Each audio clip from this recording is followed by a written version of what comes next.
God damn it, Jeff. Name one thing that you've done that says you're trying to figure out the puzzle pieces. I don't give a fuck what you say. Yeah, I'ma do shit my way. So you can go kick rocks, I'ma stack bricks up, build what I want to make.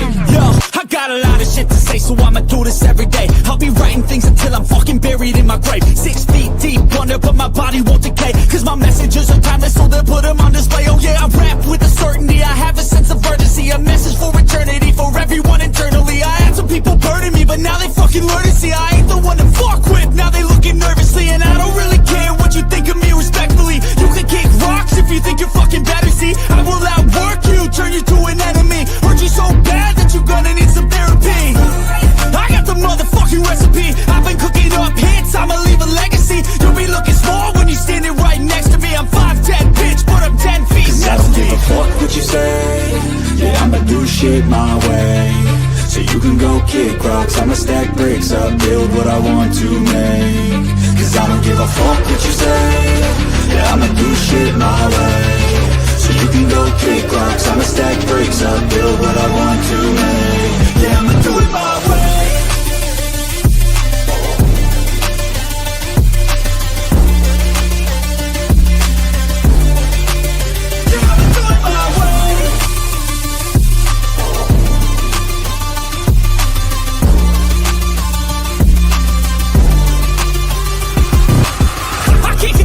Coming out with a statement. You really changed, man, all your music and arrangement. You don't know shit, shut your mouth, you can save it. I'm the same dude that got his come up from the basement. 100 songs, 100 weeks, didn't change it. Experiments, development, intelligence, and patience. I'll do it all again, cause I never feel complacent. Let's keep the good vibes, positivity's contagious. I'm never looking back, cause I made a life that's passionate. A college graduate suppressing all his talents, yeah. He found a way to go and change, become an advocate. For taking control of your life, go out and battle. And you think you have a dream, then act on it, get after it. Get out your head and fucking capture it. You got one life to master it. Don't give up on your future, we all start losers. We're all late bloomers, gotta struggle through the sewer. What you say, yeah, I'ma do shit my way. Birds flying high, you know how I feel. Sun in the sky, you know how I feel. Breeze drifting on by, you know how I feel. It's a new dawn, it's a new day, it's a new life for me. Turn on your mind now, tune into the feed. We're planting digital flowers from a single tiny seed. Yeah, power to the collective in the data and the soul. The hive mind's getting louder, finding voice and control. And here we go. Welcome to the freak show, the best in town. What is going on, Hive? Give me 1 second. I forgot to turn on one of the lights. BRB.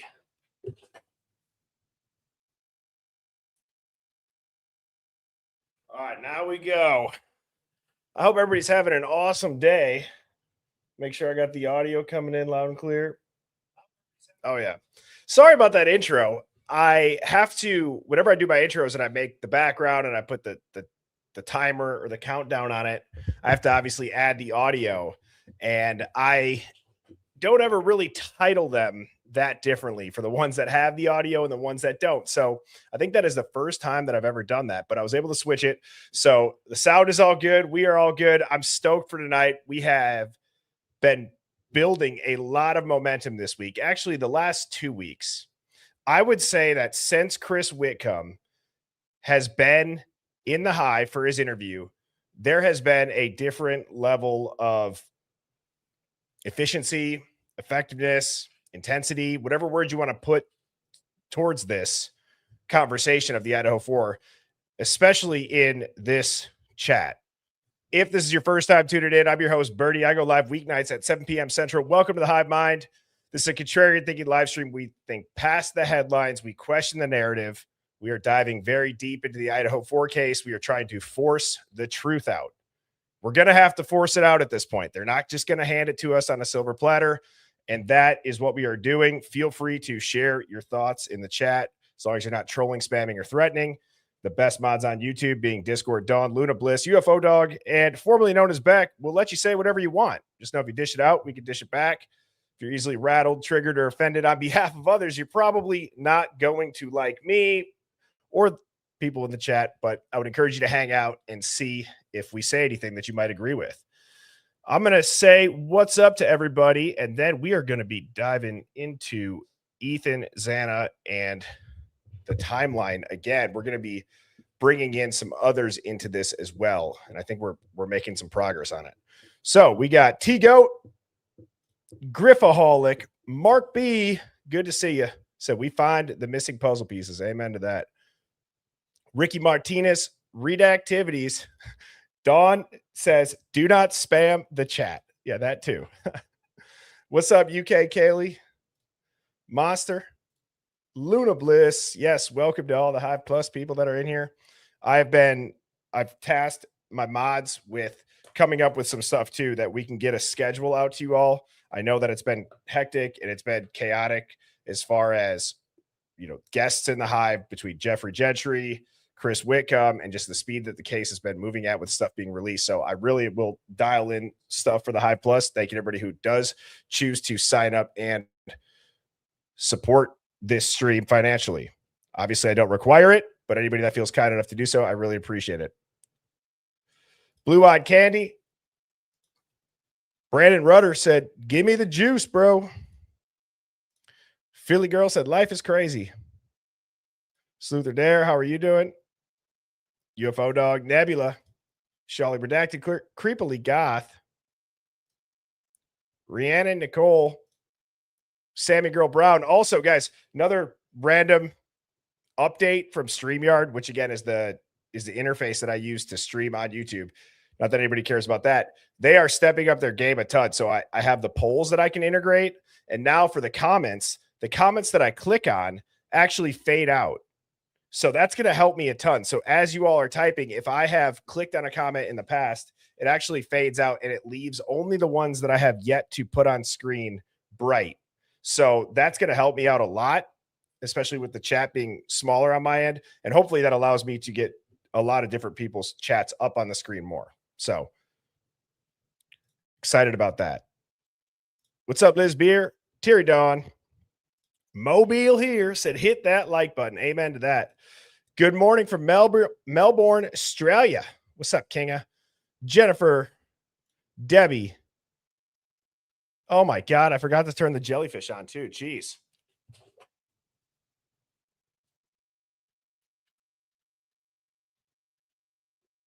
What kind of show is this guy running here? All right, let's get into the question of the day, shall we? The question that I have is, what do you think the Hive needs to focus on more when it comes to forcing the truth in this case? I will start, and I think, and then I'll put some of yours up on the screen. I think that one of the things that we recently started and are going to need to continue to do is lots of visuals, right? Timelines, and looking through a different lens. Instead of speculating on the timelines, I think Chris Whitcomb's book has given us a key to a ton of other events that are now confirmed with timestamps. Okay, so that's what I think. I think timestamps, the little details, the peripheral players, where is everybody at?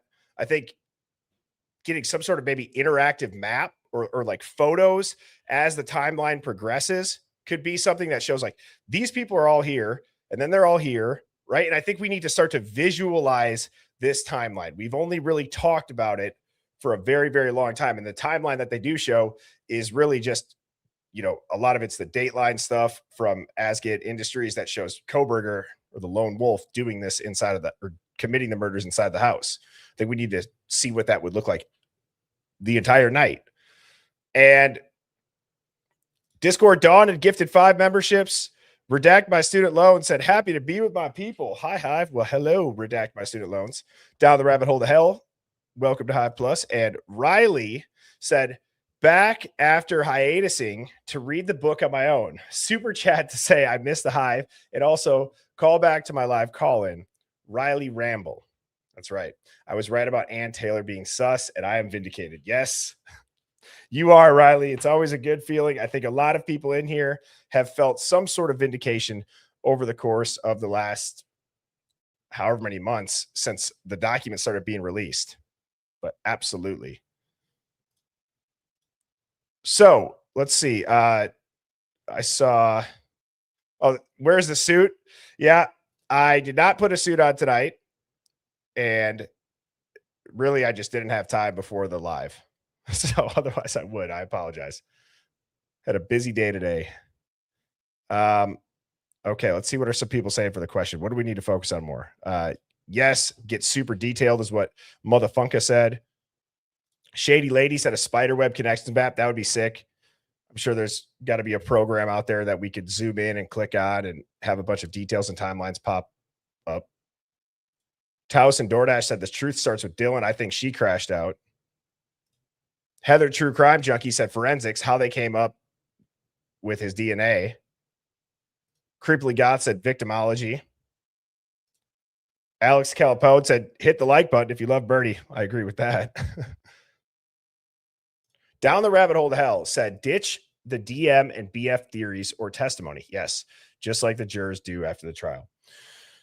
So I actually agree with getting rid of. We need to take some time and forget what Dylan and Bethany have said. I think it's worth looking at this without what I would deem not credible witness statements. We need to get them out. They're clearly weaponized in this narrative. They're absolutely weaponized in this narrative as far as what they said, where they were, what they heard. So I agree with that. Miss Kim said squeaky wheel. That's how. Just got to continue to be loud, make some noise. Sinful Biatch 420 said, love the Hive. This collective will figure it out. I have faith in all of us. Free Coburger.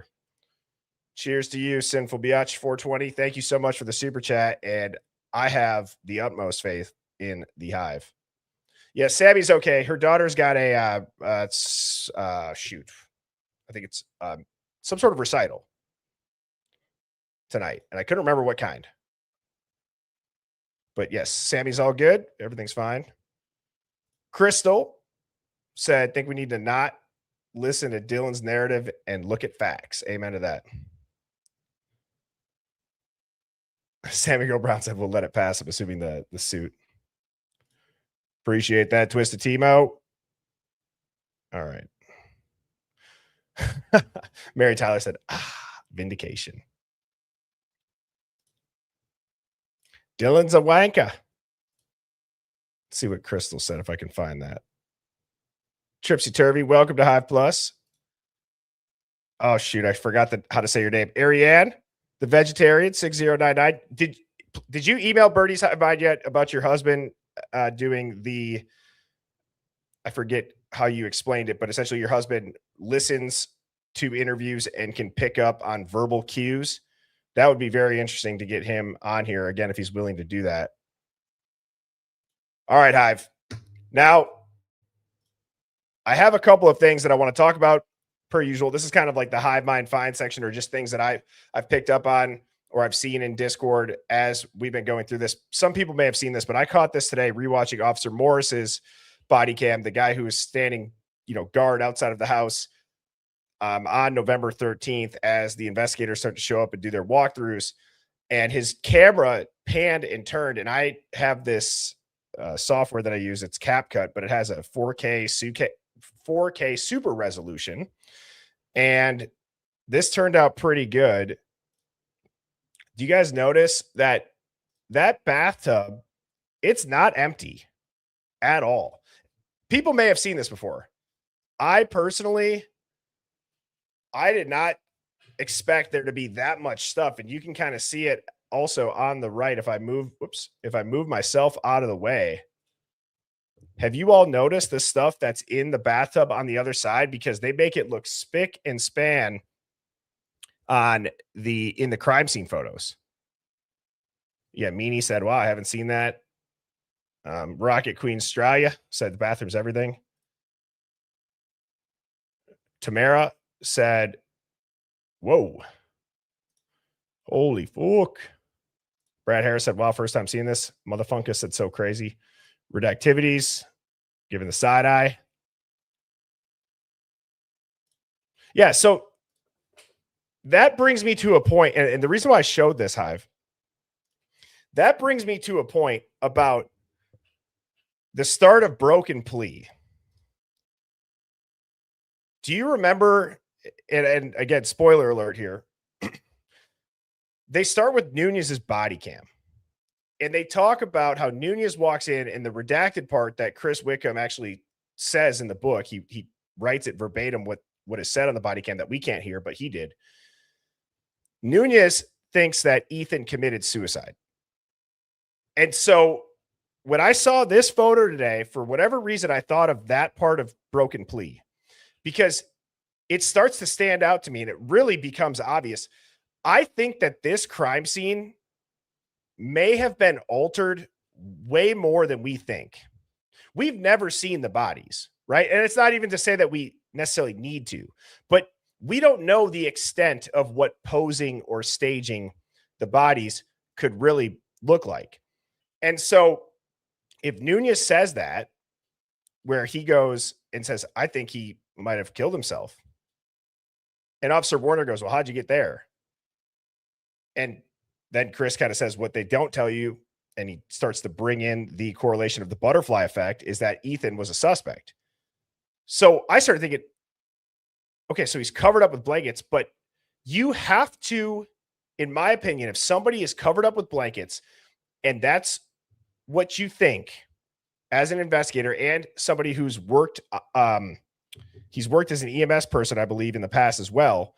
There's only a few things that scene can look like if you're going to say, I think he killed himself.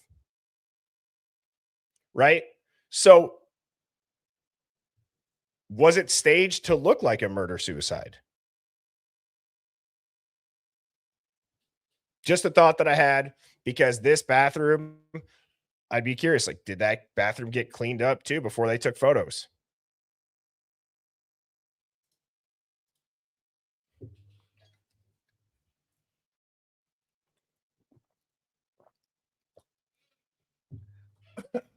Excuse me. All righty.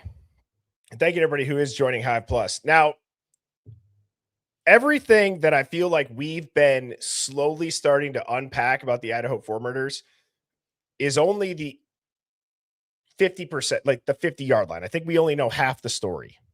We only know half the story. And the reason why we only know half the story, I'm going to tie it back into last night with my theory of thinking and running with this theory. If I think that something happened in the living room, I think that there was panic, and I think that there was violence that escalated. And I believe that that is the first pocket of screams and arguing that we hear on the cameras. I think that that is going to be a huge part. That's the kickoff of this. And then the flurry of vehicles that the investigators really focus on is the end of the crime. It's the scattering.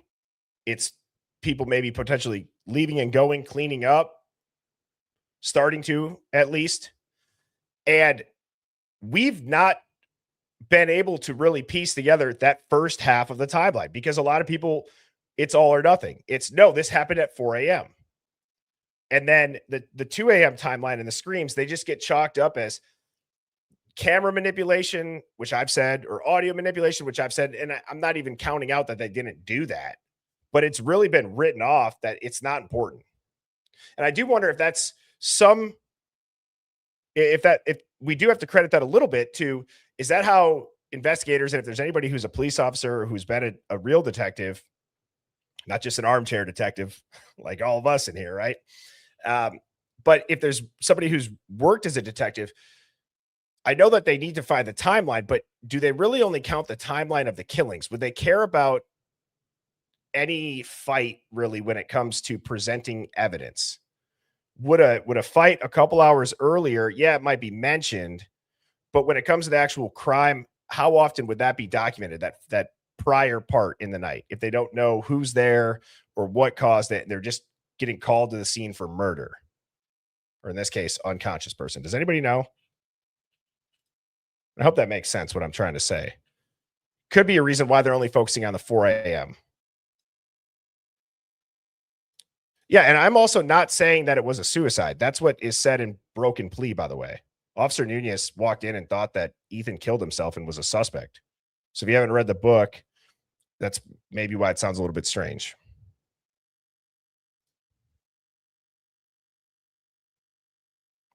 KS, Jess, and Art said they wanted those 3 fights covered up. Blue Eyed Candy said, why only clean up the living room?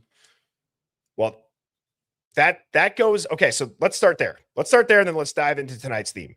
Why only clean up the living room? That's a good segue. Well, you would only clean up the living room if the living room is the only place that needs to be cleaned up.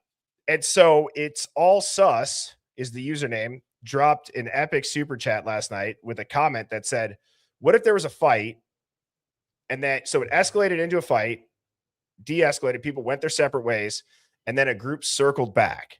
So the living room was cleaned up. If somebody was hit or smacked or bled, is that how Ethan's undiluted blood got onto the banister? Did he come home after a fight somewhere else? Is that how Kaylee's blood ended up on the pong table? And then that got cleaned up, right? So then did the crime scenes really get, contained just to those rooms? Because at the end of the day, we have to look at the blood. We have to say, okay, there'd have to be some sort of professional cleanup, an extensive cleanup. We've looked at that enough. Let's start thinking through the other possibilities. And so I think Blue Eyed Candy, that could be one reason why they only clean up the living room.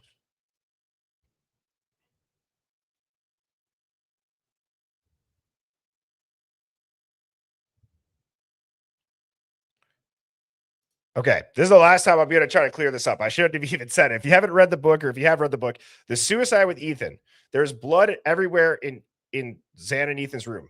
Officer Nunez walked in and he saw Ethan covered with a blanket, and he looks to Officer Werner. He says, I think he killed himself. As he sees Xan on the ground, Officer Werner says, how did you get there?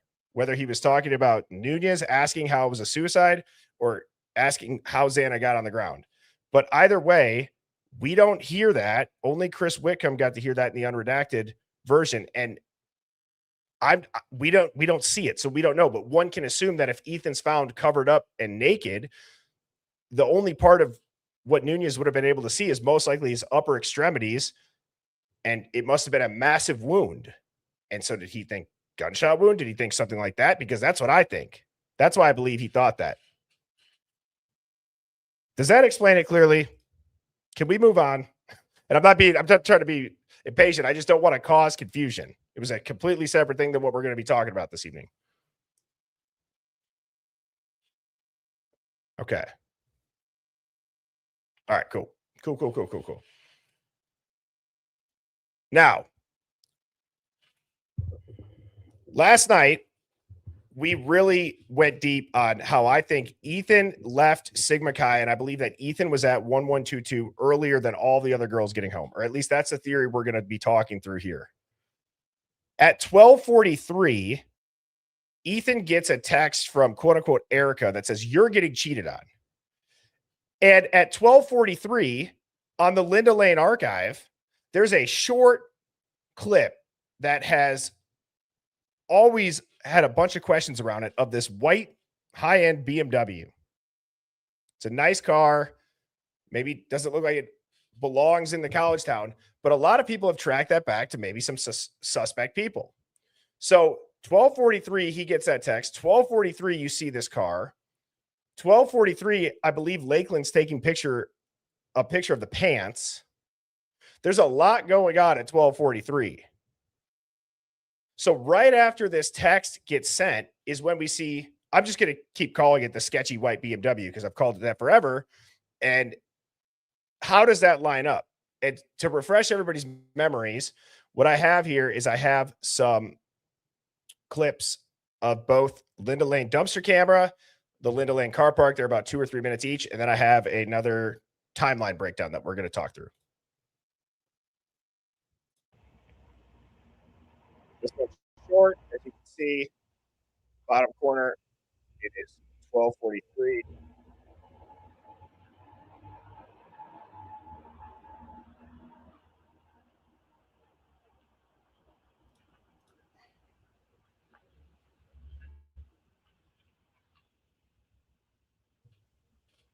And if you watch towards the end, you will see the left blinker go on.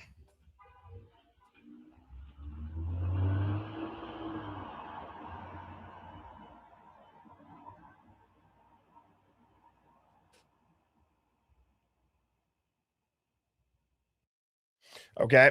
Now in the Linda Lane car park,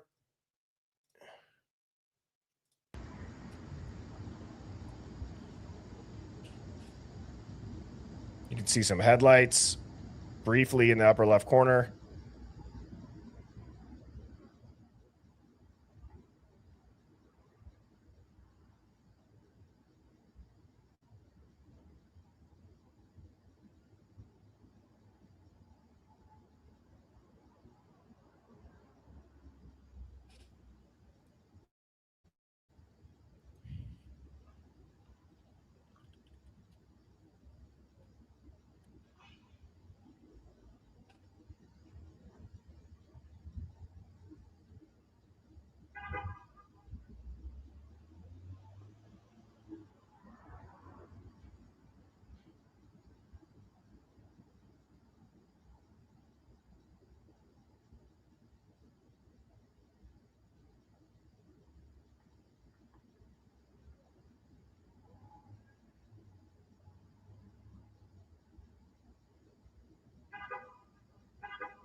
So at the end, you can kind of hear a little bit of yelling briefly. Okay. And more so, that's just to refresh your memory on the white BMW. Now we're going to talk about this. So again, I find this to be significant. Not just is it odd that it's at the same time, does anybody find it very weird that the Linda Lane archive and just this very small 48-second clip was put out at the exact timestamp that years later now we see Ethan is getting a text at 12:43 saying that you're getting cheated on?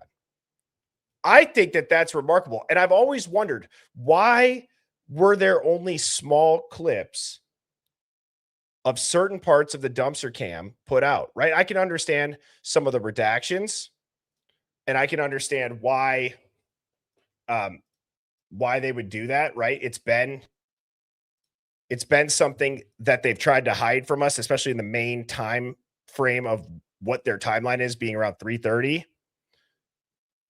But I don't get how anybody would know at 12:43 to just put this white car, because I would guess there's a lot of cars that drive by or drive up throughout that night from midnight on. And oddly enough, now that I say that, we actually don't see that many, but it's weird that they would put this one on there. And it's weird that that one would be potentially tied to somebody in organized crime or a gang. So I'm not sure what the chances of that are, but I feel like it had to have been done for some sort of reason, and that might be hard to convince me otherwise. Like the chances of that seem impossible to naturally happen. Mobile here, thank you for the super chat, said that shower, the products are on the wrong end. If it's the valve, you are seeing girls put products on the opposite end of the shower head and valve. Yes, that's true. So did they move everything to the front of that shower so that whatever they were doing or wiping, it didn't get anything on those bottles of shampoo or soap? Not a bad idea. And Ariane, the vegetarian, said he was polishing it up for you last night, but got sidetracked when taking a closer look at one of her answers. It is shocking. He'll get it to you soon. Absolutely. And he's more than happy to join live or call in if he wants to discuss, certain clips. I'm happy to help, edit anything together or splice some multiple interviews together if that would be easier for him. Now, I need everybody to put that same level of critical thinking hat on that they had last night. Okay, so shout out to Sluther Dare and Luda Bliss for helping me piece this together. Now, we have a timeline, and this is how we were describing it, okay? 12:43, it is the last known time that Ethan is well, right? Like, we know that he is okay. That's the last time that anything goes out from Ethan. 104. Hang on. Did this get messed up? Because I don't think he gets the text at 104. Oh, shoot. I might have did the columns wrong. Damn it, Birdie. 1 second, Hive. I think I have to go back to the other version. Mobby.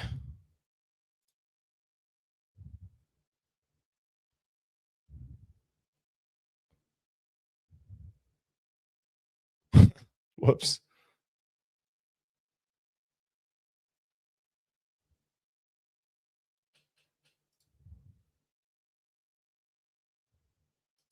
Okay, so what I'm going to have to do is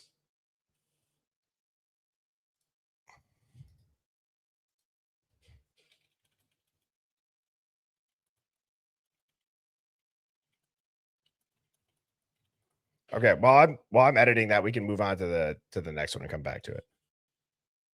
I do want to, so this is also going to be as equally important. Okay, so stick with me here.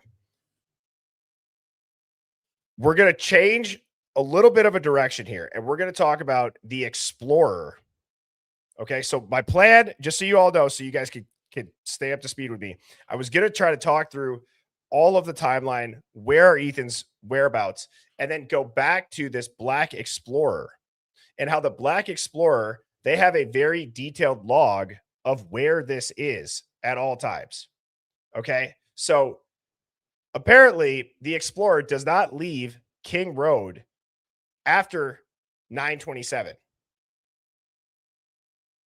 So we also have stuff from Eric Gower that's going to confirm that he saw it parked there. Not trying to, quote unquote, ruffle any feathers with this, but how wild would that be if Ethan's Explorer never left King Road? How do you explain, again, what sounds to be a diesel truck? That's the type of stuff that I feel like could be manipulated. Okay. I've never once heard a V6 Sport, whatever the model is. I've never once heard any gas twin turbo sound like a turbo diesel ever. My grandpa owned a garage. He did a bunch of work on trucks. He was a semi driver. I've been around him my whole life. I've never once heard a twin turbo gas Ford Explorer Sport sound like a giant diesel truck that could roll coal. And if you know engines and if you know the sounds of them, it's rather obvious it's not an Explorer. Even if you had a hole in your muffler, it's not going to sound like a high performance. It's not going to sound like a high performance turbo diesel. I'll show you all this just for reference too, if you're unfamiliar with what I'm saying.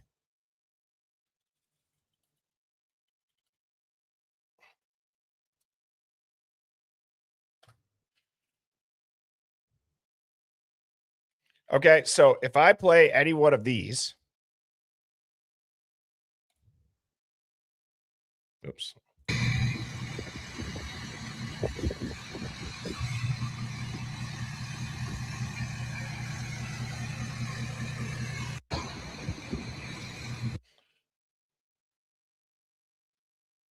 Did you guys hear that? I hope that came through. But again, it could be a random one. I've been having. Oh, geez, that's just an edit.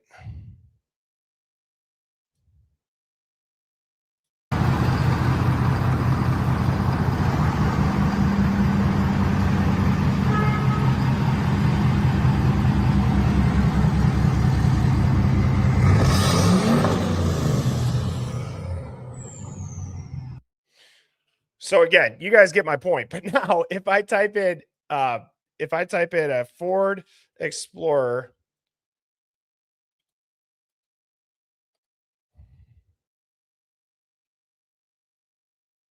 I mean, these are way souped up too. Let's just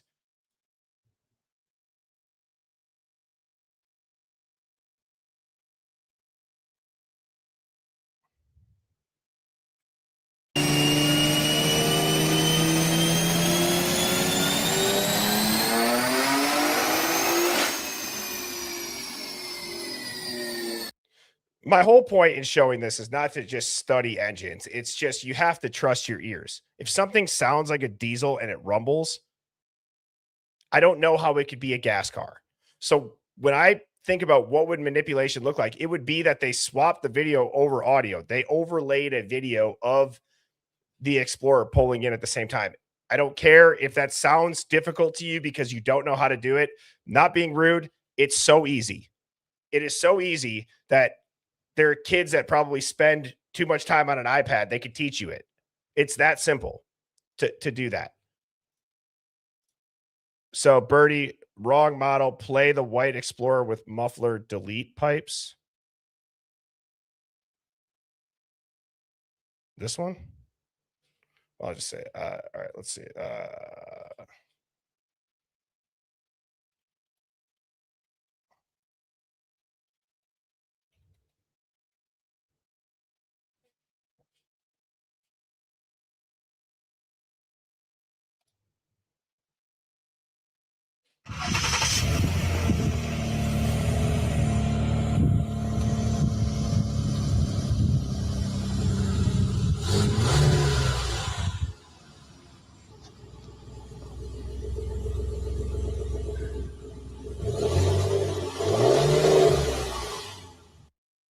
Okay. Well, that definitely sounds like it's rumbling. I guess I'm just surprised that Ethan or Hunter Chapin would have that type of exhaust on it. But I still think it sounds like a diesel. I could be wrong.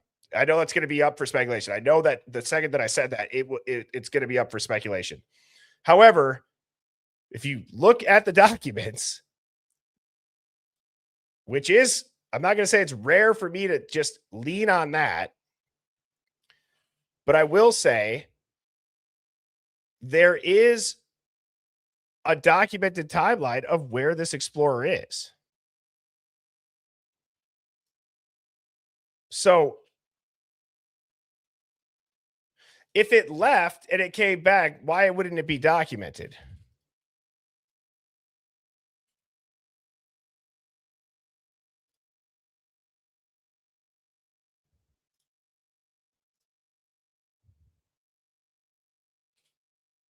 And that's kind of what I'm thinking. Quinn had a truck. So did Dylan, and Dylan's dad, and the F-250. That's always been on my mind. I need to dive into that more. But really, I just want to talk about this timeline now. Okay. So I got it edited. We're going to start here. We're going to go back to what I was saying. I just wanted to talk about that Explorer. So critical thinking caps on. Okay. If you guys want to screenshot this, feel free. It's a general timeline. 12:43 a.m. is the last time that anything goes out from Ethan, but also when he gets the cheating text from Erica. At 1:04, somebody's walking around the house, maybe to make sure that it's clear. 1:16, we seem to hear what is a fight at Linda Lane. Okay, so now what we're going to do tonight is we are going to listen to these timestamps. Okay, now we're not going to watch a bunch of footage of it. We're just going to go through it and shout out to Jeff H again. His audio is the best. But I want people to now that we can actually piece together, maybe with the theory that something escalated in the living room, let's see if the timing of the screams would line up with it. So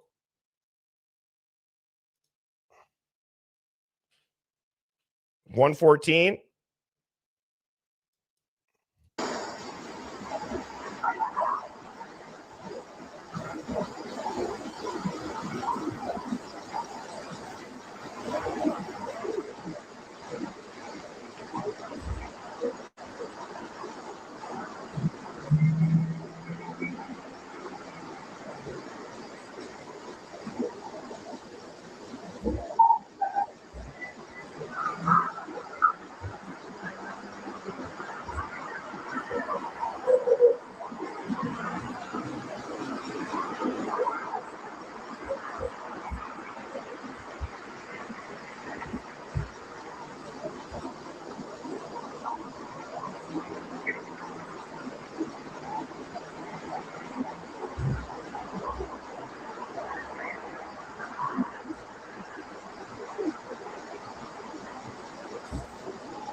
Okay, so I know that I'm gonna pause. I'm gonna pause it right there. I know that there's more in this that people are gonna want to hear.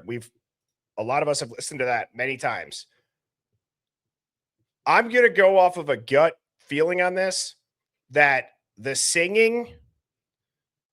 I could be way off on this, but I curious what people think. I believe that the singing of the Country Roads Take Me Home was somebody trying to, in a weird way, distract from the fight, not necessarily cover up noise for the cameras.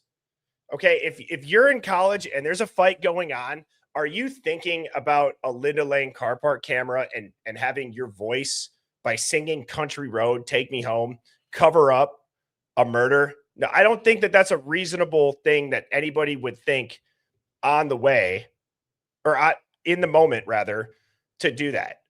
But I do think that if there's a group of people and there's a fight escalating, whether it was physical, whether it was yelling, there could be somebody that's just going to be like, I'm going to start singing or yelling. And it's rather to just maybe make it less weird.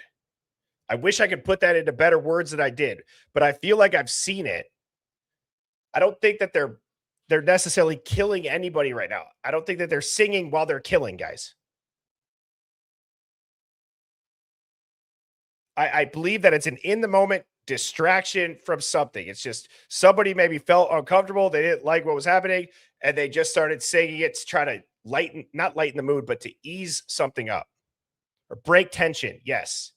Can you type a one if that was explained as I just bumbled through that?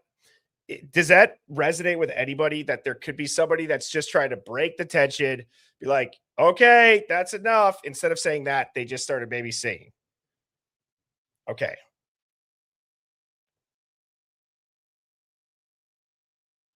But singing while you're murdering country roads or anything like that, or to cover up the murder on the camera by singing, I don't believe that. You're obviously entitled to your opinion, but I think that it could have been. Yeah, it's just it's like a nervous thing that somebody did or easing the tension thing that somebody did. Now, when people are saying, and I'm curious, let's have a discussion about this. Okay. So I saw like Mark B said Song is a definite cover. When you all say cover, are you saying that somebody they went in and they knew, like, help me understand this. Are you saying that if the song is a cover, that they felt like what was going to be loud to where what I'm going to do to cover up the sound of a murder is to sing really loud and cover up what the noises of screaming, or because would that even cover up screams though? Are there do some people think that they're really, and I'm not trying to make anybody feel stupid. I mean, are there people in here that think that they were singing while they're killing at 117?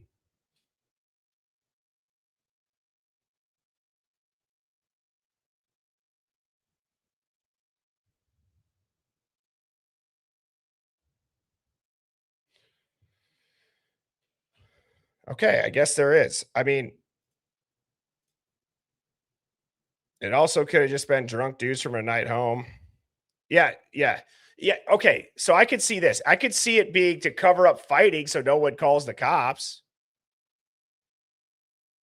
Guys, I mean, who the hell and I look, I very rarely will I'm not imposing my opinion. If you tuned in, you know I don't do this. How many singing killers are there? How many times have we seen a quadruple stabbing or even two stabbings where the person is singing at the top of their lungs while they're doing it?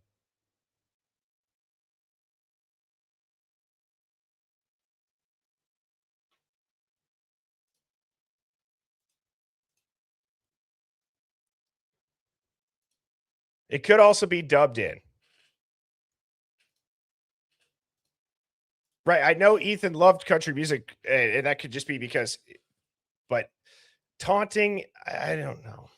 I don't know. That's one thing that I'm indifferent on. I think that it's rather just it with this theory, I believe it's just drunken fighting right now. This is the escalation of it. And I do think that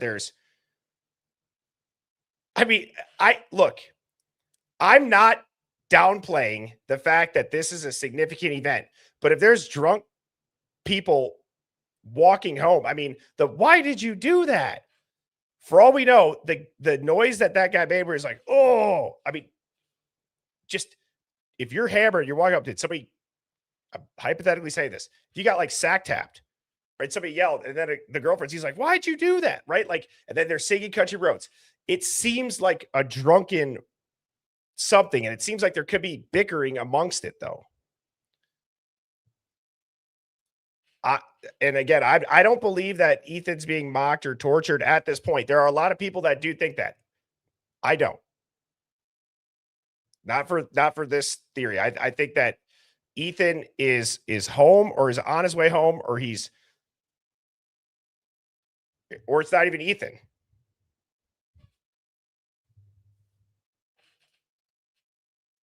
So let's go back. Let's just do it again. Again, I'm not ever going to say that anybody's wrong per se, but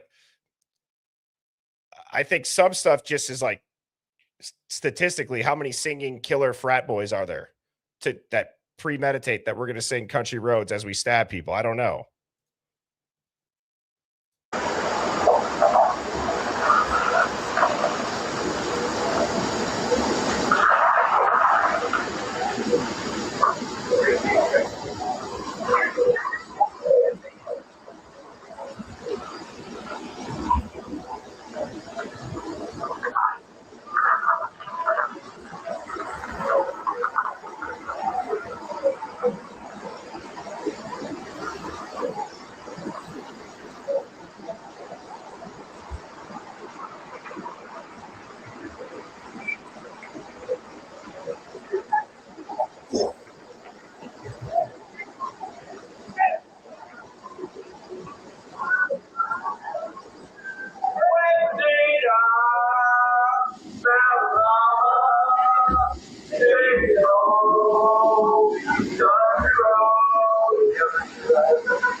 So again, I truly believe that this is the fight. This is the escalation. It either could have started upstairs and got taken outside. There's something that is happening that is escalating now. You can hear it escalating now, but I don't believe that when we heard the singing, that was necessarily anything other than somebody maybe trying to break the tension. And I used to not think that per se. But I think once you start hearing the get right, cut, and then you hear a girl's like, stop it. Like, everybody can recognize that tone shift. In my opinion, I feel like it's a recognizable tone shift.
That's a diesel.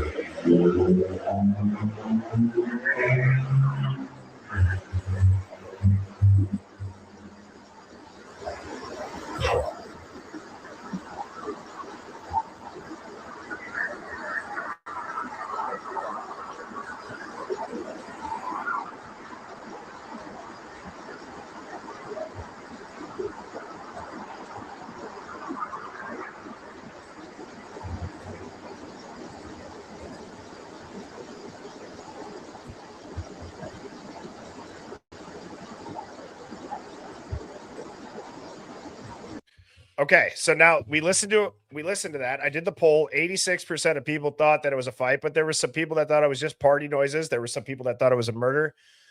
Really, we have to I think we have to start to think throughout full theories at this point. So, it's not to say that we can't then go down a road that maybe the unalivings are happening here. But I believe that you're hearing Ethan and you're hearing Xana's name, which is so confusing to me. So at 122, I mean, people are yelling Xana's name. I think you can hear Xana's name clear as day. So let's think about this smartly, or let's think smart about this. What can we take away from it? Well, we could take away from it that Ethan and Xana seem closer to King Road than they do at this time. They don't seem to be at Sigma Chi. Right? So if we're trying to figure out where Ethan and Xana are from as far as from an important takeaway, well, it could be that we clearly hear both names on this camera that seem to be closer to King Road and not at Sigma Chi. So that's the takeaway. That's why we're thinking through this. So really, I mean, yes, now, just like I said, as far as what could have incapacitated Ethan so that he couldn't get out of the bed to defend Xana and why he never left the bed, without getting into the minutia of it, we have to go brick by brick and say, okay, something was most likely wrong with Ethan. What that is, we're not going to be able to go super granular and detailed on it yet, but we know that something was there was a reason for Ethan not being able to get out of the bed. And we also know now that Ethan and Xana, we hear both their names. I don't know why anybody would be yelling their names. Ethan's not answering his phone. But now if we look back at this,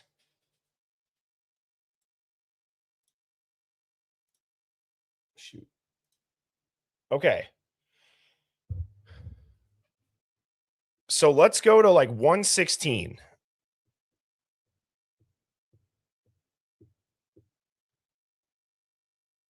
Dylan's calling the Sobro, right? Like, are they getting home at this point?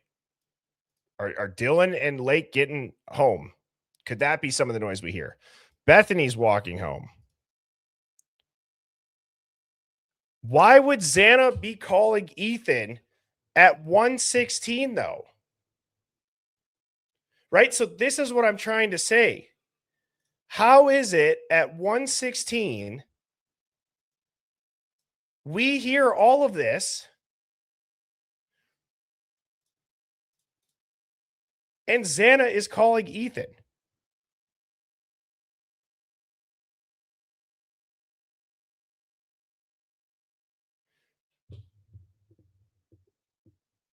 And that's what I was just starting to wonder. Does somebody else have their phones?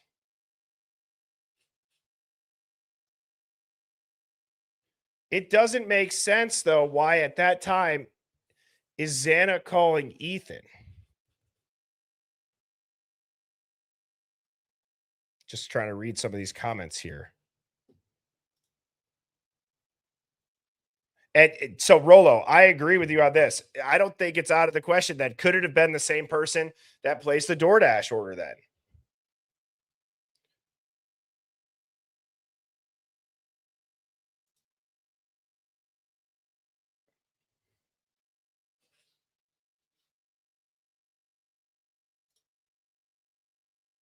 Okay, let's think through this. Let's stay focused because even myself, my brain's going a million miles an hour trying to think of how. But let's really piece together. How what could be occurring outside that we hear Ethan and Xana's name? And let's think through let's think through the simple thing first. Let's say Xana does have her phone. We know that Ethan hasn't answered anybody back since 12:43 when he texted Hunter saying, "Yep." Okay, so we know right here is the last time that there's confirmed stuff on Ethan's phone. So let's go. If we went back to that audio, which we don't necessarily have to listen to it again, but what situation could be escalating?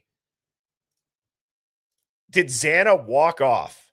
Did a fight start to escalate? And did Xana say, F this, I'm going back to Sigma Chi? And did she call Ethan on her way back to Sigma Chi? And is that why Xana then takes a photo at 2 a.m. with somebody at Sigma Chi and places the DoorDash order back? Did she go back for an hour? Right? I'm sure that because I'm trying to think through like a relationship standpoint of a college night out. Did Xana get annoyed or frustrated or say, I'm staying out of this and walk off and then call him as she's leaving? Did they go look for him? Were they searching for Ethan?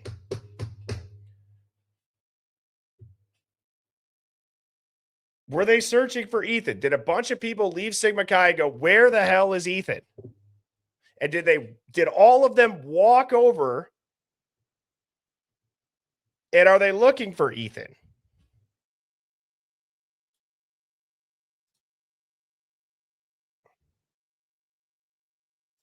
What's up, Lana? So you're saying the 2 a.m. picture was actually at 1 a.m. because the interview was in Boise time. So it's actually 1 a.m. pick in Moscow, but 2 a.m. Oh, I see. So you're saying, thank you for clarifying that. So you're telling me right now, Lana, to make sure I'm understanding this right. So you're saying that this photo taken right here, this is 1 a.m. local time. Okay, that obviously changes everything that we just said then.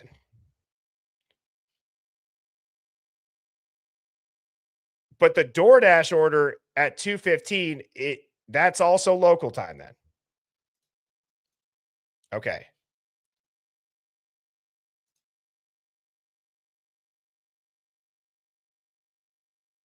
Okay, so now that theory that I just said, which again, I think it could have happened where Xana could have walked off if that was 2 a.m. because then it shows that she was back there still. But I think we still have Bethany saying she saw Xana and Ethan there. So then if even if that pick was earlier, Bethany says she saw Xana and Ethan, but then Bethany also said that she saw Xana and Ethan as Xana's calling Ethan. And then Xana's texting Pistol Pete. That's right when Bethany is apparently leaving Sigma Chi. So at no point do I feel like we can confirm that Bethany really saw them then.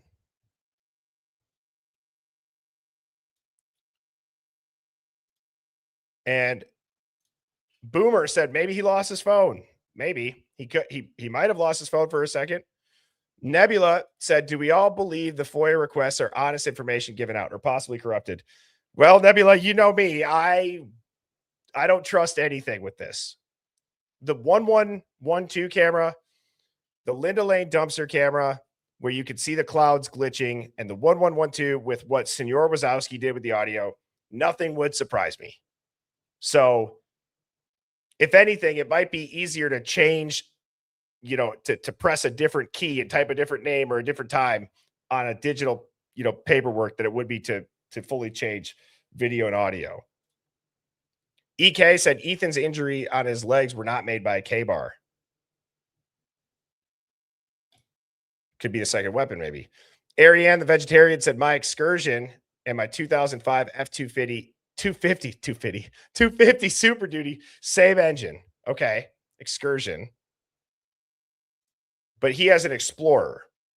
Excursion's a bigger engine, if I believe. Doesn't it go like Ford Explorer and then Ford Excursion? Wouldn't that be the step up in the size of engine and like seats and everything?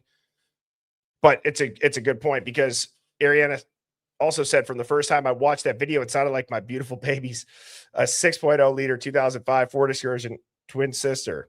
Send again, if anybody's got that make and model of a Ford Explorer, or if anybody works in a garage, if anybody's got a turbo diesel, send a video of it, right? Send a video of it to bernieshivemind@gmail.com. KS Jess and Art said 2020 to 2025 ST. These are equipped with a 3-liter 3.0 twin turbo EcoBoost engine that produces 400 horsepower. Yes, I'm not saying that they're not powerful, and I'm not saying they don't have turbos, but what I am saying is that they don't rumble.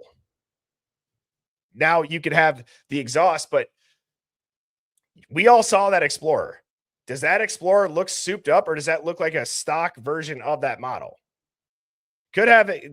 Maybe it has the exhaust on it. Again, that's just my opinion. I feel like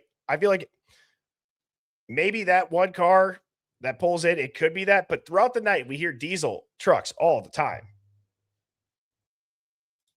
Twisted Timos, thank you so much for the super chat, said, in my opinion, Kaylee was going to turn in the guys who dumped the body in the creek. That's why she wanted Jack Decor out of her life, had to shut her up. Ethan owed money and couldn't pay. 2 a.m. was a dark hour. Heard on Linda Lane, 2 attacks. That's been a very popular theory. And I don't know if there's any way to disprove that that's not a high possibility. I mean, you have motive, you have audio, you have video, right? It's just we're fighting an uphill battle against the state and what they've released and what people get FOIA'd. Pineapple Diana, thank you for the super chat, said, can we please ask why in the documents Erica's name is in quotations? No one else's name is in quotations. And if they knew it was an Erica, they would know the actual full name and phone number. I agree. Pistol Pete and Lil Noodle are in quotes. So that makes me feel like Erica is an alias. Erica's a nickname, maybe. Erica is, maybe it's because there's no last name. I don't know. It doesn't make sense. It also says work product, which I believe is from attorney's notes. But those are all great points. Could also be that study app thing. I don't think that was a terrible idea either. That who was it? Love and Other Habits or Gramilla? Somebody submitted that. Okay, so going back to this timeline now. Ghost Dog Rick said Explorer, Expedition, Excursion. Yes, thank you. So the Excursion is the biggest one.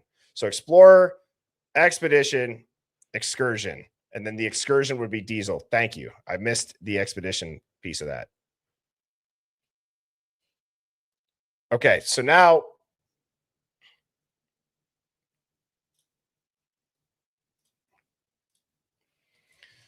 if we hear again, I did the poll going off of the poll. Okay. Like I said, anything over 80%, I think for the sake of the conversation flowing, we'll roll with it. So over 80% of people thought that was a fight at Linda Lane.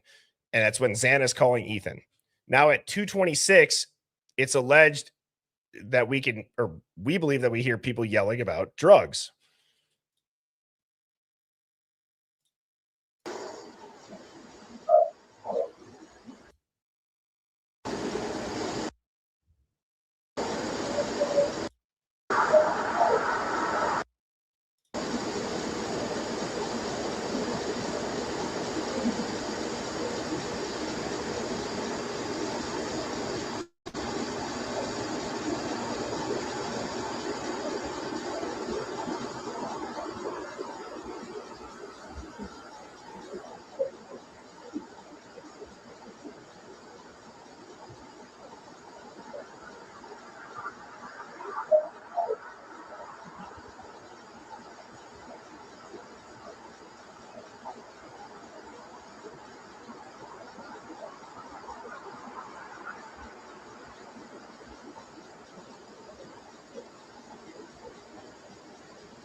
just so people know too. So Tiffany had asked, where is this camera in relation to King Road? Let me actually go back in time here so we can still see when King Road was standing. So here's 2022. So there's the dumpster cam that we see that white BMW on that I showed everybody. That's right here. And then we have the 13. What we have here is we have the 1328 camera as well. 1330 car park. So it's going to be looking right here. And we have King Road right here. So as far as the distance, whoops, wrong one.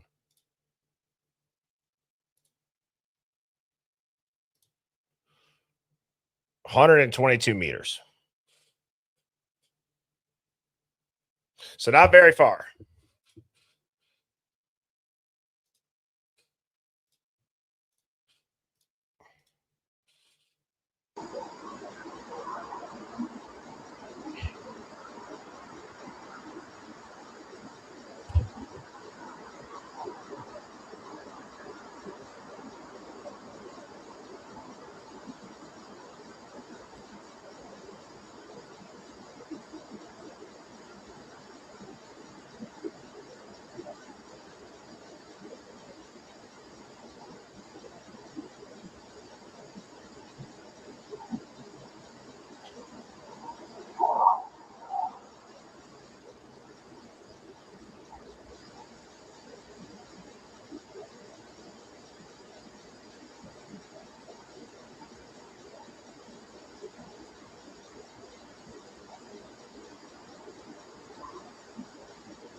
So in my opinion, the 116 time frame is much more significant than the 226 as far as we don't hear nearly as loud of screaming, right?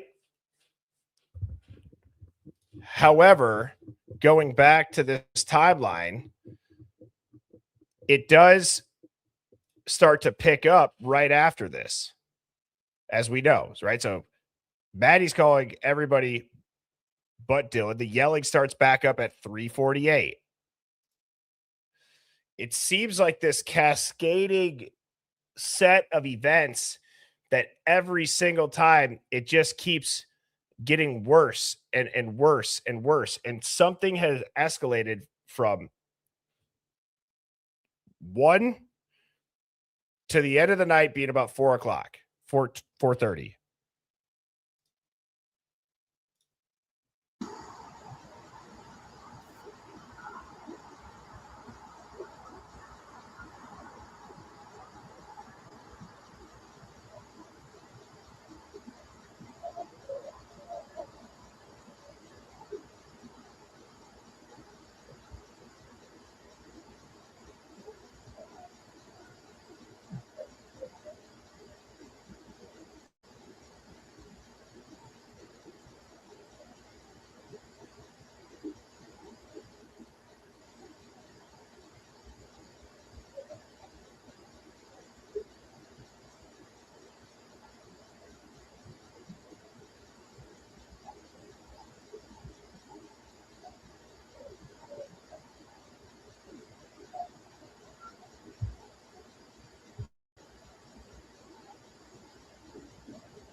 Okay, so this is random, probably nothing, but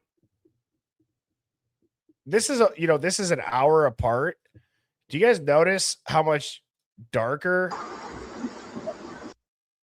Look at how much darker this is. And this is Jeff H's video.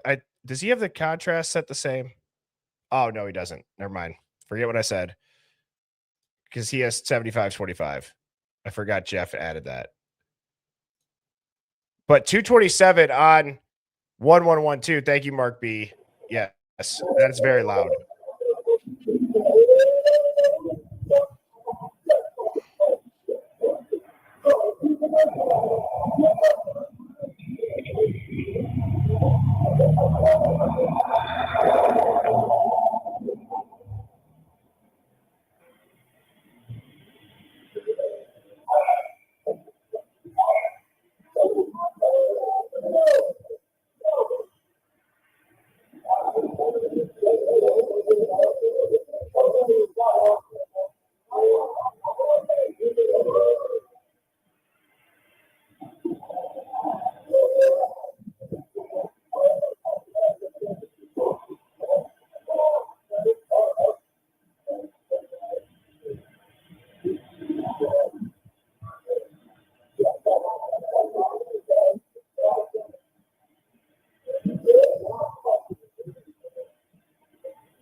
Right there. Trigger warning if people don't want to keep listening to this scream. Right. I've said my piece about this. I don't have any shred of doubt. That's not a party noise. That's a shriek of horror. That is terror. Anybody that was there that witnessed that scream and didn't go to investigate, or if they did know what was going on, didn't call the police, is a shit friend. And it's terrible. So now at 227 on, let me pull up 227 on.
Okay, so we hear it there. Now on this one,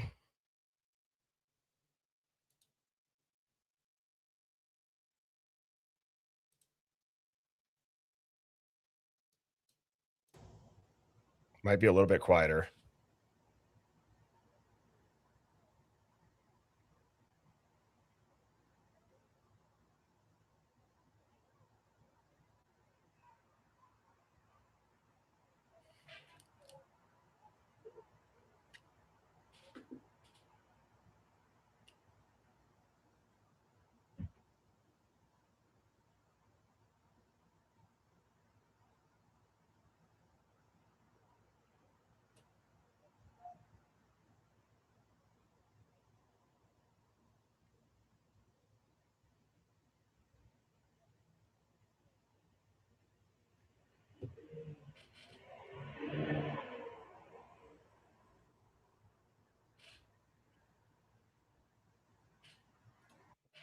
I don't think we're really able to hear it on that one, but no question about it here, folks.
Okay, so one of the things,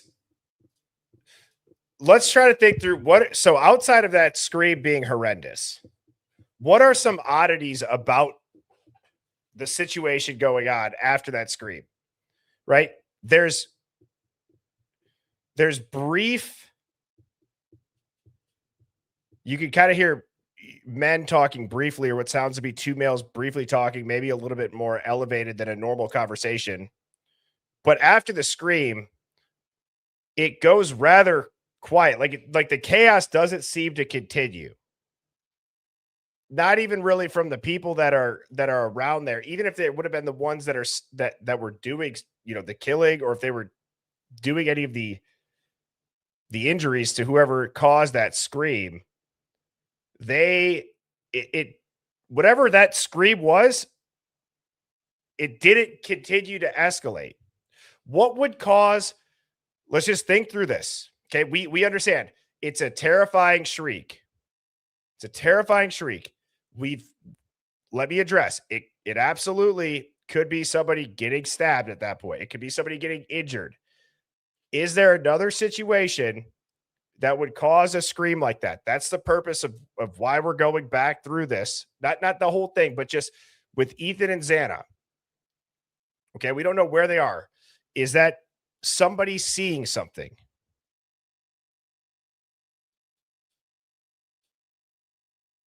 Right? Is this somebody seeing something that causes them to scream? Did they stop them from screaming again after that? Could it be Xana walking in, fighting Ethan? Somebody reacting to, the OD, fighting someone deceased. It would explain why Maddie and Kaylee started frantically calling and texting. In a weird way, this actually, if it would have been Kaylee calling Jack, might make more sense. Jack calling Kaylee right around that time. Why would Jack be calling Kaylee at this time? And then lying about that call or not admitting to it? Because I think that this call plays a very big role. Right? Because if Kaylee was at home and Kaylee called right before that scream, you could argue, okay, well, there's clearly escalation happening. And then you hear the scream. But Jack calling Kaylee.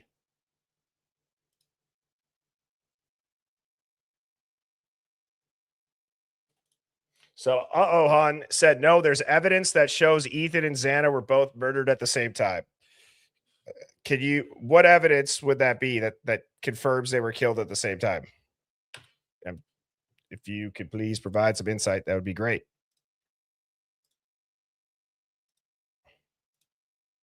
Because we don't have their liver temperature. We don't have any stomach contents. Thank you, Nebula. Well said. No, we have no time of deaths at all.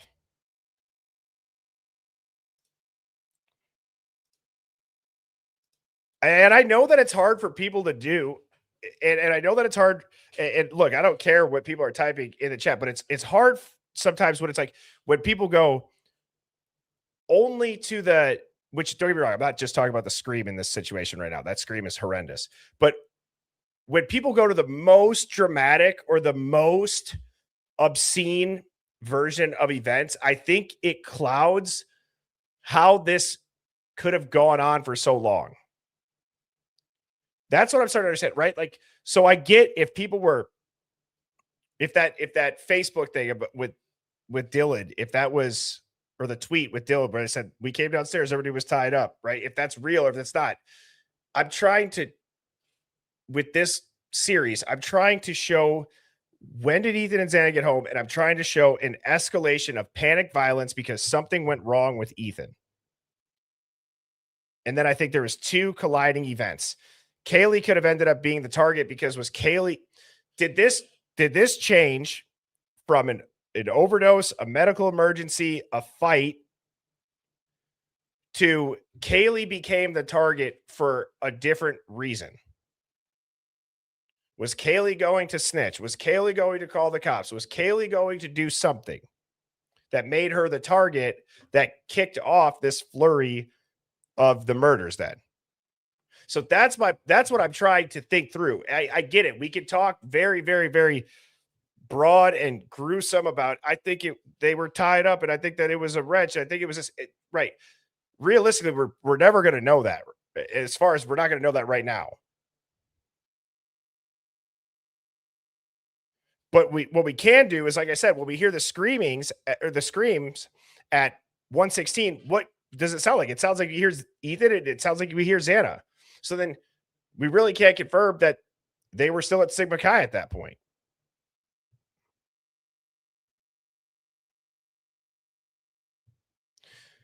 If you think back to the beginning of the stream, I said we're going to have to force the truth out. We're going to have to force the truth out. And how do you force the truth out? I think we have to empower enough people who know the truth about this case to whistleblow, to talk, to spill everything. People know the truth of this case. People 100% know the truth of this case. We have to somehow get them confident enough to feel like once they do that, there will be a domino effect of nothing but everything starting to come out for the truth. I believe there's enough people that would hear these people out, that would listen to them. We have enough documents that we can cross-reference. We have FOIA stuff that we can cross-reference. So this channel is obviously wide open. If anybody knows somebody out there that wants to talk, I'll keep it anonymous. I know that there's many channels that are willing to do that, but I think we have to start encouraging that and pushing for that more. We can do this forever. None of us were there. Some of us might think we know what happened, but none of us really were there. None of us really know what has happened. And if you do, like I said, I'd encourage you, please share it.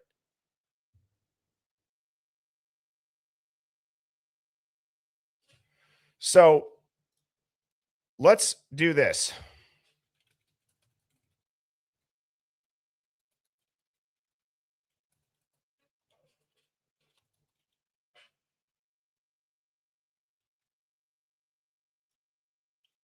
And for people saying that they never see the poll, just so you know, the poll that I'm using is not the YouTube poll that you might be used to.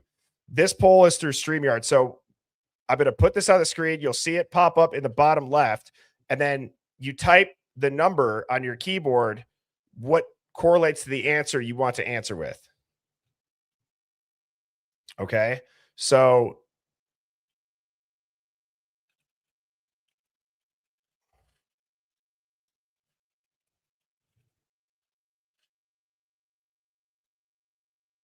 okay, so in the bottom left, what was the cause of the scream at 2:27 a.m.? Stabbing, a physical fight, or was it a random scream? You type a 1 if you want to vote for stabbing, a 2 if you want to vote for physical fight, 3 for random scream. That's how those work.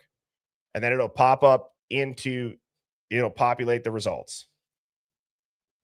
So this scream right here.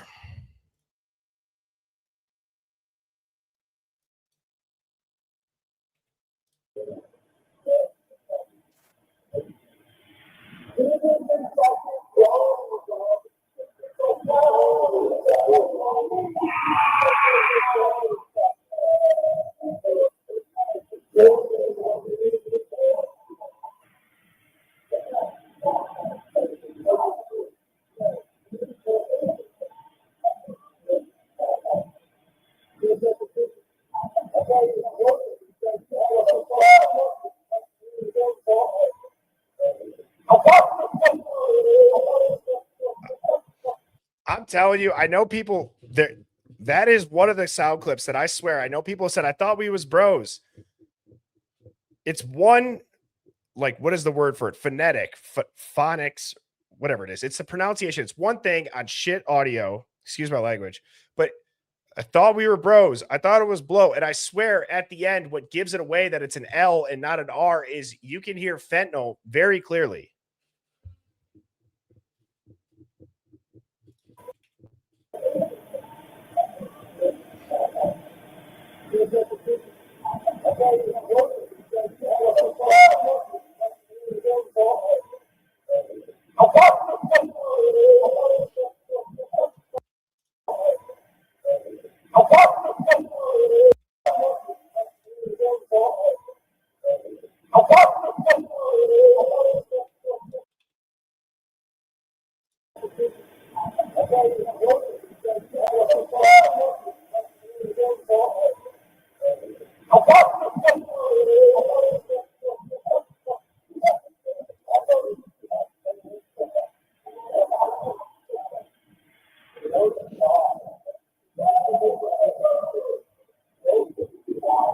Okay, hang on. So, guys, I know I don't always like doing this audio if not everybody has headphones. Okay, but it seems like there's that scream. I swear I hear the similar tone of voice of the same female, kind of hysterical. So is it somebody reacting? Okay, I know people said stabbing. I didn't have reacting on there. I should have put reacting. Would people have changed their answer if I would have had the reaction to finding somebody? Well, let me just do this quick. It takes 2 seconds. Now I'm curious.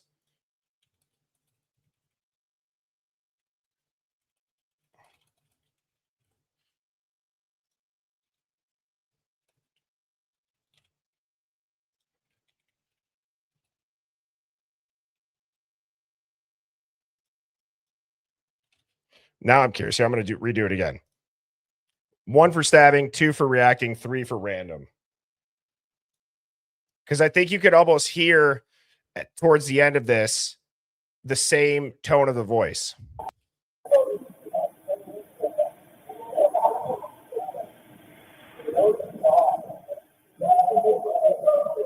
Right there.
So, okay. I mean, we have so much to dive into. It's almost like going back and listening to that with the updated timelines and stuff that we have is very interesting because you have to remember too that right before this, Dylan is asking Gower, is he driving?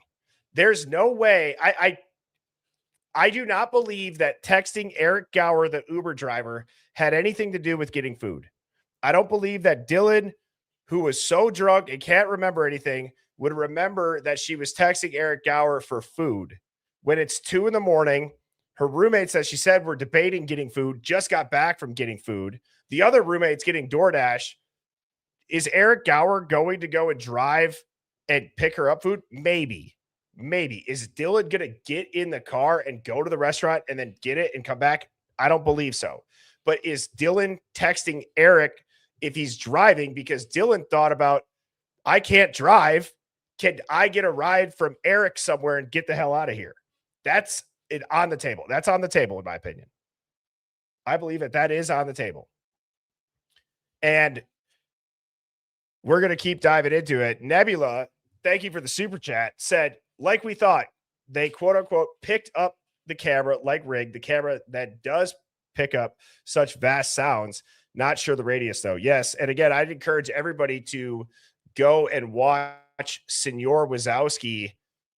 It's Senor, and then it's spelled like Mike Wazowski from Monsters Inc. But Senor Wazowski, he does his own home experiment with the exact same make and model of that camera, where he can get that same echoey thing by using the built-in intercom. So if you played the sounds that you wanted to come through the camera, you can't tell if it's the intercom talking or the exterior speaker picking it up. Sammy, I did get your email, which is crazy. I did not have time to listen to that, which is nuts. If that's, I don't even want to spoiler alert that because I have not listened to it, but I will update you when I do. And Sammy had asked, did you see the 1112-414 timestamp I emailed? I do need to also look at that as well. So I apologize today. My day job was swamped. Ariane said, watch Ginger Billy, diesel truck drivers versus gasoline truck drivers. It'll solve the whole mystery. Okay. Thank you for the recommendation. Thank you for the super chat, Ariane. And Ariane, don't forget to email us or have your husband email us. Get a date on the books for him to pop up and give his analysis. Carrie Johnson, thank you so much for the super chat. Said, I recall that Ethan was in a fight, thrown in a trunk of a car and driven away. Xana was yelling after they left for Ethan.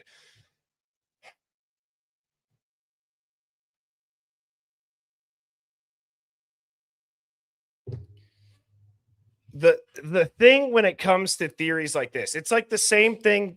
And I'm not saying that you didn't hear that, Carrie. I don't know. I have not heard that. I've heard theories of people being paraded around. I've also seen a bunch of very digitalized, tons of colors and blurs that I can't make anything out. But then there's people that are like, you don't see them. They have a pulley system and this person's hanging to the tree. And I don't know if it's because I'm actually legally colorblind. I never see shit. Okay, I never see shit. So when I hear that type of theory, I don't know because I haven't heard that. But when it comes to like just generalized crazier stuff, which I'm all ears, I just can never see that. And then when I haven't heard that, I feel like I've heard a lot about it, but I don't know if I've ever heard of Ethan being thrown in a trunk. No.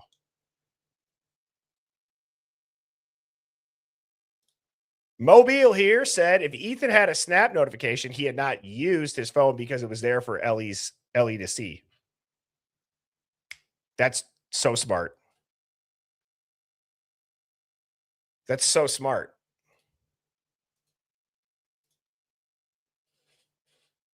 We have to go find somebody else that, okay, is there anything where, do they have Ethan sending a Snapchat elsewhere? Or another Snapchat message?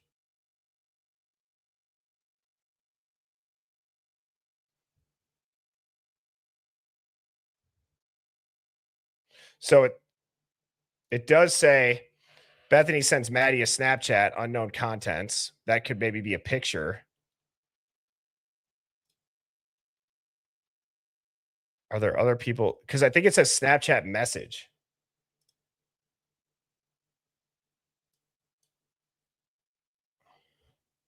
No, of course I can't freaking find one.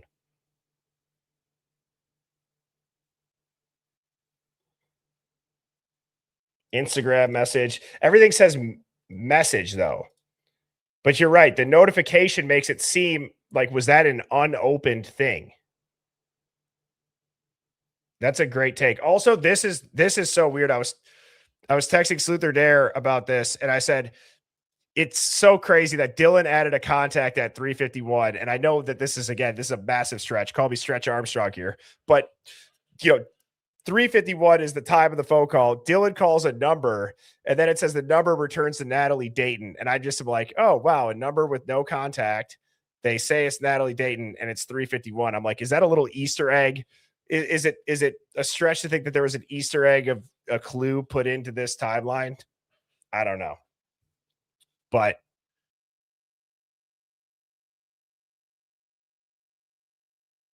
I also think too that if Erica sends Ethan a message saying you're getting cheated on, was Xana like just making up the fact that she was going to take a nap until 8 to have some, to have an hour or 30 minutes or whatever to hook up with somebody?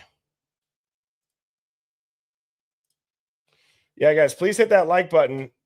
We're at 8:25. We are almost there. Don't make me beg. Don't make me beg. All right, let's get back to some of these now. Yeah, so great point, Mobile here. Riley said Xana and Ethan were found with their phones swapped in the crime scene photos. Xana and Ethan's, or Xana with Ethan's, vice versa, could have swapped from earlier that night. The phone situation, yeah, is always weird. I think it's based on like a sticker on the back of somebody's phone and where it was found or how it was cataloged. It just, to me, the phones and scattered is not surprising, right? I don't think it's surprising if their phones would be by each other or if they leave them randomly or if in the chaos it got messed up. But are you referring to, did they catalog them wrong? Because isn't there a photo of them sitting on the couch where you can kind of see they're holding the opposite phone? I'm assuming that's what you're referring to, Riley. But I'm aware of that, yes.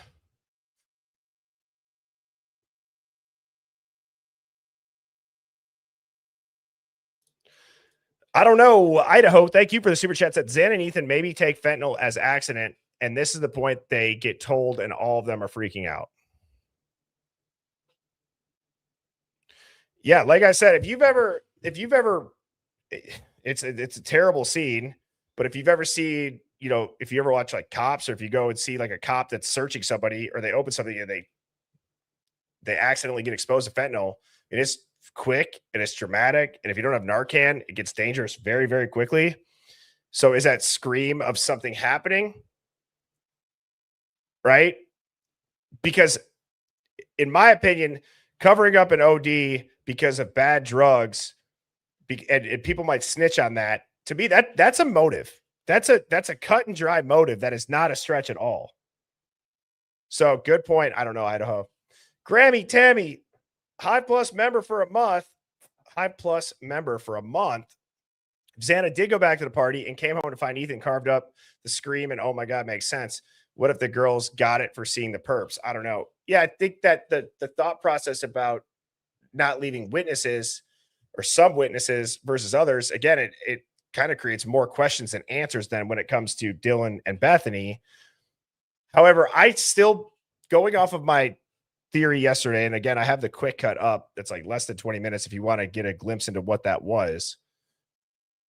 I feel like Ethan had hair in his hand because, and I think Ethan was not at 100% strength or health or something, and he didn't get out of bed, and he was, did Xana and whoever she was fighting with make, like, were they going all over the room? We know that fight Xana fought like hell. Did at some point, did Ethan still have enough strength to like try to grab and got a hold of somebody's hair, right?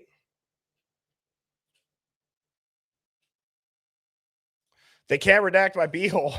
Every time I'd laugh when I say that. They can't redact my beehole said, do you think the time of death is between 3:30 and 4 a.m.? And that's why they go with the 4 a.m. timeline. So yes. I think that there was fights, and I think there was something escalating. I think that it's all sus. The super chat that they sent yesterday about how there was a fight, that fight could have essentially been cleaned up, right? So if you think about a fight, it's not just going to be probably a verbal fight if it led to somebody being ramped up enough to come back and kill you and circle back. So I don't know if that's how maybe some of the blood, like Ethan's undiluted blood on the handrail, that could that be why they're not testing some of the male blood, everybody? I just thought of that. Could they not be testing some of the male? They say unknown male DNA blood is because are the cops aware that there was a physical confrontation earlier in the night where somebody was bleeding and they cleaned that up, and then they know that that has nothing to do with the murders? I mean, seriously, is that a logical explanation of it or no? They say it's untested. I don't, because the living room I still think is the starting point. And going off of what It's All Sus said last night, that if there was a fight, it got physical, and there's a confrontation. I segued off that. And I said, if you've ever seen a bar fight in college, and let's say there's one guy getting his ass kicked because he was by himself and he got, outnumbered, he'll go get one of his buddy, and his buddy comes back and finds them later, maybe at a different bar or later in the night in a different area of the bar, and his buddy's more angry because they jumped his friend. Did that kind of happen? Did somebody escalate and then come back? Maybe. I don't know. Mobile here said Snapchat is every mom's worst nightmare. I'm a pro. Yeah, I mean, Snapchat, the whole thing with not being able to necessarily see the photos, or you have to go through this whole process to get them from Snapchat, and they only keep it for so long. Same thing with the texts. If you're not saving them, they delete after a certain time. What's up, Kristen? Hi, Birdie. Long-time listener. We should call in next time so that you could say, Birdie, long-time listener, first-time caller. I don't know why, but there's like little things, not necessarily if it's said to me, but when I hear that on any radio show, I don't know why. I think it's hilarious when people say that. First, long-time listener, first-time caller. And Hive, I hope you all enjoyed tonight. We're going to continue to critically think through this. I've really enjoyed the last couple of nights being super heavy into the chat. You guys rock. Baxtats said, and thank you for the big super chat, said, just want to say, ain't no damn way Dylan isn't lying. I believe she was in on it and have since the beginning. Love the Hive. My husband always asks me why I'm listening to Ron DeSantis. He thinks your voice sounds like him. Do I sound like Ron DeSantis? What? I've never heard that. I have the weirdest look-alike that people say. And Ron DeSantis is might be, let's see.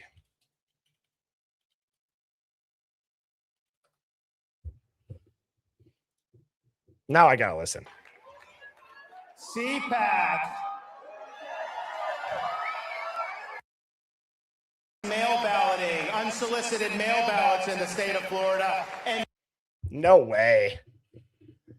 There's no way that I sound like Ron DeSantis. The other thing that was kind of weird about that, I don't know if I sound like that, but I don't think I do. In college, I used to get that I looked like Kane Brown all the time. It's weird because I'm like, I don't see that necessarily. But Mrs. Birdie didn't believe me. She's like, who have you been told that you look like? And I said that. She goes, I don't see it. And then she's been with me a handful of times as that's come up, and I don't get it. Ghost Dog Rick said it was tested.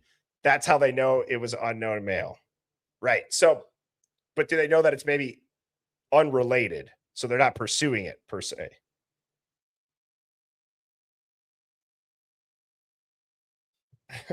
Baxhat said, no, you don't sound like. Thank you for clarifying. He's crazy.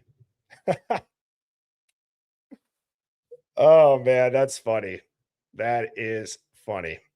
Well, Hive, I hope everybody sleeps great, gets a great night rest, goes out, crushes their day tomorrow. I will see you all back here in the Hive, 7 p.m. Central. Call-in night tomorrow night, so I'm looking forward to hearing from you all. If you plan on calling in and you want to send something over via email, birdieshivemind@gmail.com. Try to have it be whatever you send, very, what's the word I'm looking for? Precise, and clip it if you can so that we don't have to go and search for it all and it can be fluid. But tomorrow night, 7 p.m. Central, we will do a call-in show. I will see you then. Cheers, everybody.